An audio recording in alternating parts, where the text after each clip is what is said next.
বিয়েবাড়িতে দিদি গেল উল্টে খেতে বসে। আর দাদার বিয়েতে যে এত পরিমাণ জল হবে ফাল্গুন মাসে আমরা কেউ কল্পনাই করিনি। নমস্কার বন্ধুরা, সবাই কেমন আছো? আশা করছি সবাই অনেক অনেক ভালো আছো। আমি অনেক ভালো আছি। এখানে দেখতেই পাচ্ছ দাদা পুকুর কাটছে। এখানে বসে দাদাকে আরেকবার স্নান করানো হবে। আর বৌদি আসার পরে এখানেই স্নান করাবে ফের দাদাকে, দাদা বৌদি দুজনকে। তো আমরা দুপুরবেলা কুলপি থেকে এসে খেতে বসে গেছি, আমি আর বর্ণিতা। তো আমি বর্ণিতাকে বলছিলাম যে তুই কি খাবি? ও বলছিল আমাকে যা দেবে তাই খাবো। তো এটা হচ্ছে আমার বড় জেঠুর নাতনি। তো ওর সাথে আমি কথা বলছিলাম, ওকে বলছিলাম কি খাবি? তো ও বলছিল আমাকে যা দেবে আমি তাই খাবো।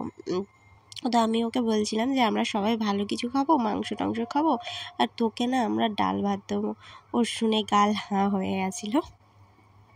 তো এই পুকুরে দাদা বৌদিকে এলে স্নান করানো হবে, তাই জন্য মেয়ের বাড়িতেও পুকুর কাটে, ছেলের বাড়িতেও পুকুর কাটে। এই পুকুরেই কড়ি খেলা হয়, অনেকে এই পুকুরেই কড়ি খেলা হয়। সেই ভিডিওতে আমি নেক্সট ভিডিওতে দেবো।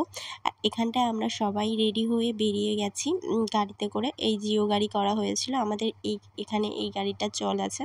আর যেতে যেতে দুবার আমরা পড়েছিলাম রেল লাইনে গেটের। আমরা যতবারই রেলগেট পার হই ততবারই আমাদের রেলগেটে গেট পড়ে যায়, ট্রেন আসে সেই জন্য।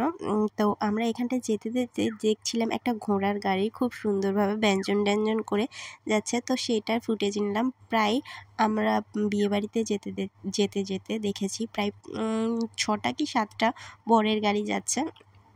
তো আমরা এখানটায় বিয়েবাড়িতে নেমে গেছি, মাঝখানে আর কোনো ভিডিও করিনি। আর এখানটায় আমরা সবাই নেমে গেছি। তো আমি এখানটা ক্যামেরা নিয়ে নিচ্ছিলাম। তো দেখো বিয়েবাড়ির ডেকোরেশন কেমন করেছে। আমরা এই ফার্স্ট টাইম ঢুকছি, দাদা অনেক আগেই চলে এসেছে। বিয়ে প্রায় হাফ স্টার্ট হয়ে গেছে আর আমাদের গাড়িটা অনেকটাই লেট করেছিল। কেউ একজন আসার কথা ছিল, বাট সে প্রচুর দেরি করায় আমাদের গাড়ি প্রচুর লেট করেছিল। আর দিদিদের গাড়িটা যেহেতু আগে একটু চলে এসেছিলো, তাই ওরা পকোড়া খেয়েছে দেখো কতগুলো। আর আমি এখানটায় না গান চলছিল, যার জন্য নাচতে ইচ্ছা করছিল। তো আমি এখানটা একটু নেচে নিচ্ছিলাম। আর দিদিরা এখানটায় পকোড়া খেয়ে পুরো টেবিল ভর্তি করে দিয়েছে, যেহেতু ওরা আগে এসছে। তো ওদের একটু রাগ ছিল যে আমরা ওদের গাড়িতে আসিনি, সেই জন্য। তো আমি এখানটায় খাচ্ছিলাম। আর আমি এখানটায় ইউটিউব দেখে একটা খোঁপা করেছিলাম। সেই খোঁপাটা মাঝ রাস্তায় যে মানে 12টা বেজে যাবে সেটা না বুঝতে পারিনি। ইউটিউব দেখে আর যাই করো চুল বাঁধতে গিয়েছিলাম, একা পাকামি মারতে গিয়েছিলাম, কারণ আমি চুলটা খুব একটা ভালো বাঁধতে পারি না, সেই জন্য। আর এখানটায় গান চলছিল, যার জন্য অরিজিনাল ভয়েস কিছুই আমি দিইনি, কিছুই রাখিনি, কারণ গানের জন্য আমি কপিরাইট প্রচুরবার খেয়েছি, প্রচুরবার। তো আর চাই না। এখানটায় লস্যি, পকোড়া, কফি, ফুচকা স্টল দিয়েছিল, সেগুলো আর ভিডিও করা হয়নি। আর এখানটা আগেই বলেছিলাম যে দাদারা বিয়েতে বসে গেছিলো, তাই বৌদির সাথে কোনো সিঙ্গেল ফটো ছিল না। আর বিয়েটা অনেক তাড়াতাড়ি সম্পূর্ণ হয়েছিল।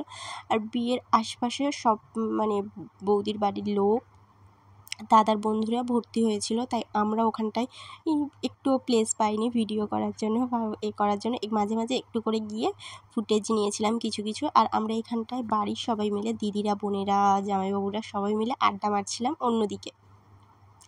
তো এখানটায় আচ্ছা, নতুন বৌদি কেমন হয়েছে ভালো করে মুখটা দেখাতে পারছি না, পরে একদিন দেখাবো। তো এখানটায় ডেকোরেশনটা ব্যাপক লাগছিল।